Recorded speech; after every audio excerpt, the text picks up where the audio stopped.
a three-part system that help you consistently feel like you are actually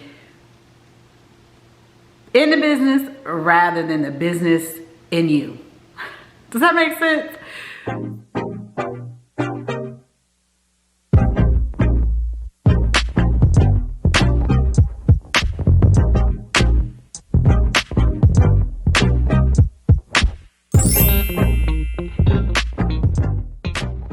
Slow season hit and your paycheck disappear.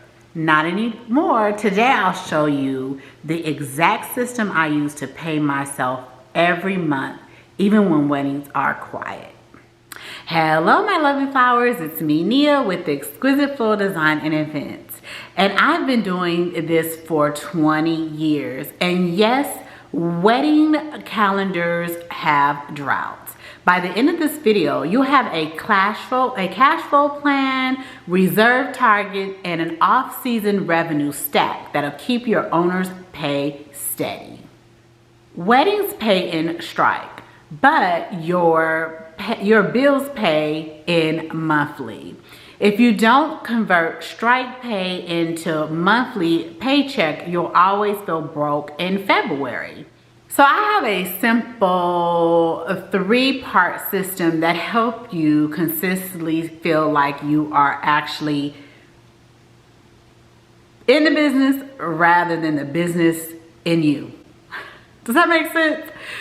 So basically, number one, buckets. We're going to separate bank accounts so money has a job. We're going to also have a target. And that's a monthly owner salary plus a seasonal cushion you feel during busy months. And then allocation. I'm going to also show you that every Friday you move a fixed percentage into each bucket. So first, we're going to set up our buckets. Our first one is going to be income, and that's very clear. That's all your clients' money land into this bucket. Then we're going to have a second account that's our owner's pay, and this is your monthly salary that you live off of, and that's where that's going to be. Then our third account is going to be our tax. And this is where we're going to put our sales and our income tax that's going to be set aside so that we don't have to worry about the tax lady coming and collecting her money or garnishing all your checks and taking the money out of your child's checking account. And then second, we're going to also have an operating account. And this account is where our rent, our staff money is going to come out. It's going to be where our flowers are, where our fuel, and then also where our where the software or anything that's dealing with in the operating expense. And if you guys don't kind of know what operating expenses are, I think I'll probably end up doing a video for you guys on that. And then last but not least is our seasonal cushion. And that's your off-season lifeline. And this account is what we're going to use is when we do have those seasons.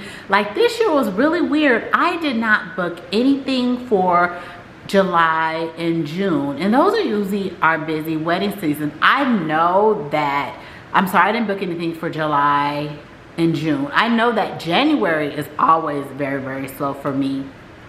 And, you know, I always have to kind of have a cushion for that, but this year it was weird. So, you know, we want that seasonal cushion.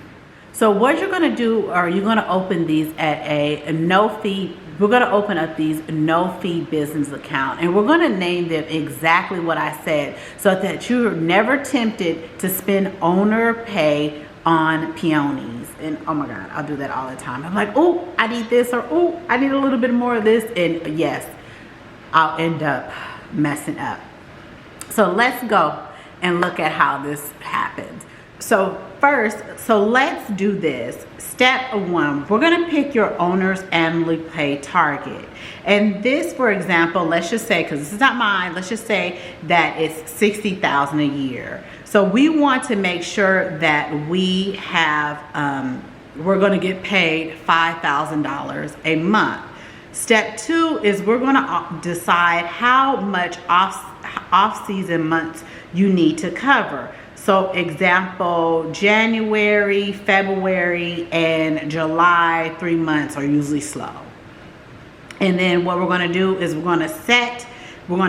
step 3, we're going to set your seasonal cushion goal. And in that's going to be, the cushion would be the off-season months times our monthly owner's pay, which will be 3 times 5, which will be $15,000 that is set into the cushion account before slow season. Step 4 is we're going to choose an allocation percentage for each dollar that lands in income. So we have a starting point for event florist. So like for us, when we say we book that $10,000 wedding, we're going to take 30% of that and put it into owner's pay. We're going to take 15% of that and put it in our taxes. We're going to take operating expense and put 40% into that. We're going to put in our seasonal cushion, which would be 10 to 15%. Use 15% in peak months and 5% in slow months. And then our profit, which is optional, we're going to take this for between 0 to 5%, and we're going to keep it tiny until the cushion is built.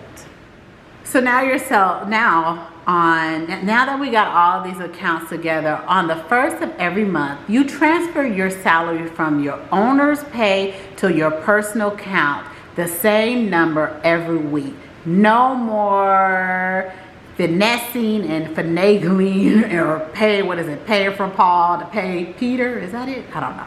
So you're going to do that every week. So here's another thing. What we're going to do is your retail price equal the floral plus hardware divided by your target cost of goods sold percentage plus labor plus delivery plus overhead surplus. So our target cost of goods sold would be the flowers plus hardware, which would be for an event, which should stay within 30 to 35%. Our labor cost, which would be about 15 to 20%. And then our overhead surcharge would be about 10 to 12%. And so we'll add that on the fee from our owner's equity and cushion. So for an example, our flowers are $7,000 plus hardware of $150, which would be a cost of goods sold of $850. Our target cost of goods sold would be 33%, which would be a base of $850 divided by 0.33 equals $2,576. Labor cost would be $386. Delivery, which would be $180. So our overhead would be 10%, which would be $314. So the retail for this would be $3,450. Next, we will work on our off-season revenue stacking. So when a wedding is snagged, these keep cash moving. So pick 3 and go in deep. So corporate wedding flowers, if you have that, like for reception, lobbies, restaurants, hotel, simple menus, 1 pallet a week, minimum per stop, bill monthly, automatic pay. For your floral subscription, where you have 2 sizes, the frequency, delivered 2 or 3 times a day. We have our holiday decor, which is from November to December, plus our Valentine's Day and our Mother's Day pre-orders.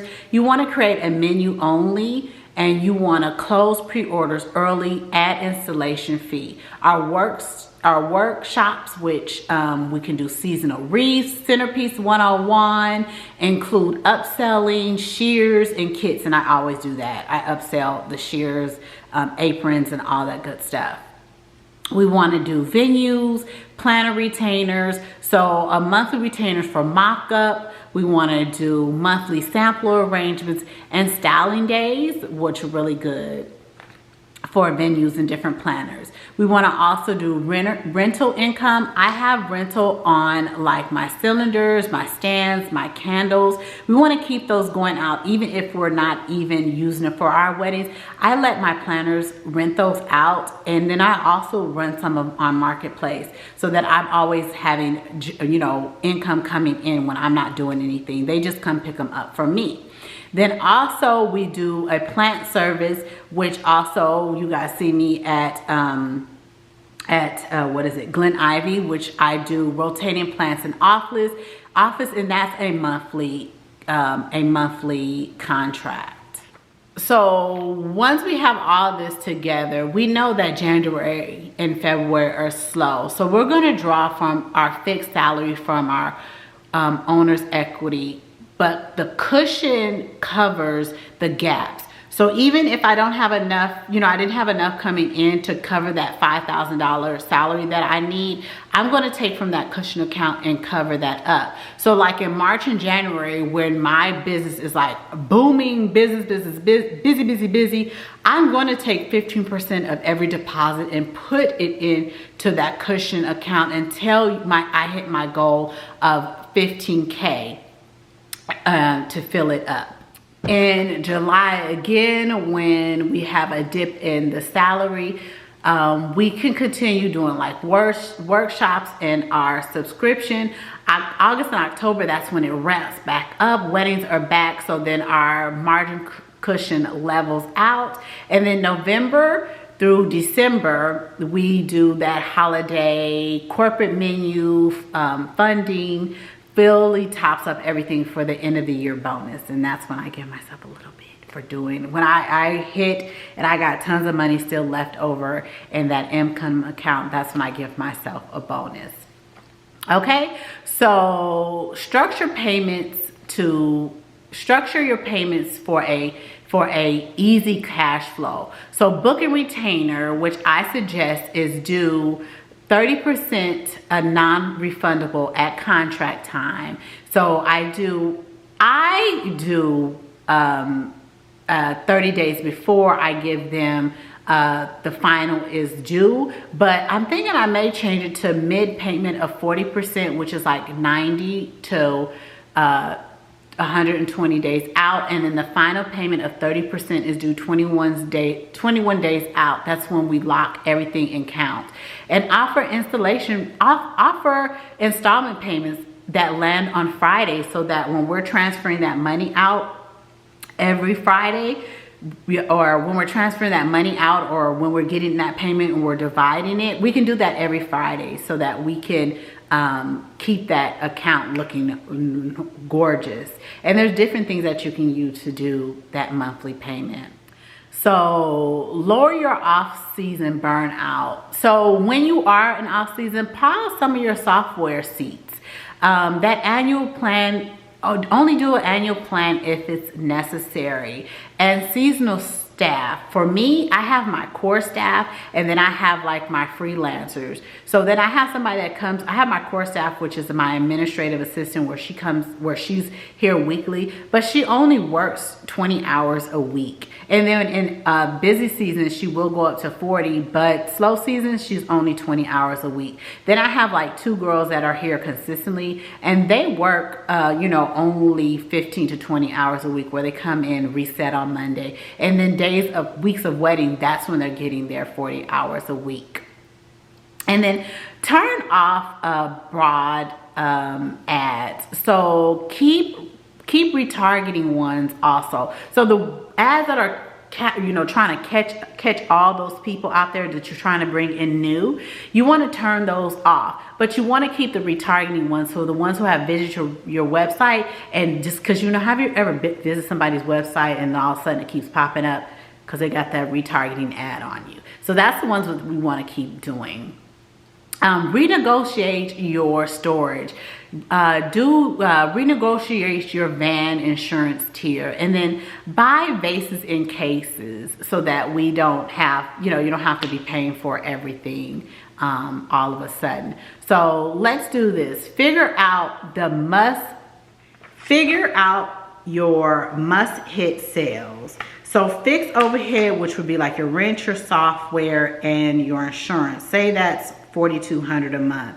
Your owner's equity or your owner's salary, which would be like $5,000 a month. Your tax set at, let's estimate at $750. So you need to at least close about $9,000 a month. So your average growth margin would be about 60%, which would, you need to at least sell about $16,000 a month. So next, use final payments for buying flowers. Build a cost of goods sales escrow inside operating. Buy early. Do a no tax bucket. Always get 15% off your tax weekly. And too many menu only in peak months, and owners draw that floats. Set a fixed salary. Bonus quarters only if cushion is full.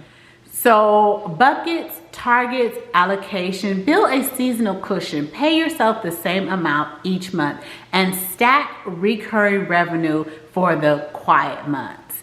And don't wait for January to worry about, oh my gosh, how I'm going to pay yourself. Set allocations this Friday so that you can start paying yourself every single week. And now you don't have to worry about everything. And I'm so sorry, you guys, for all the numbers. You guys should know I have a undergrad in business, and hopefully it's not too confusing. If you guys have any questions, feel free to comment below. I'll be happy to send you guys a free PDF. Let's call it, I'm trying to think, what should we call it? Let's call it Sow Season, and I will help you guys, or let's call it Seasonal Cushion. Comment Seasonal Cushion below, and I'll send you guys a free PDF that kind of breaks it down a little bit better for you. And I'm sorry, hopefully guys you understand, and I'll see you next time. Don't forget to like and subscribe, and check out our videos. I download twice a week. We're probably gonna go up to 3 times a week, and I'll give you all this information that you need to run your floral business smooth.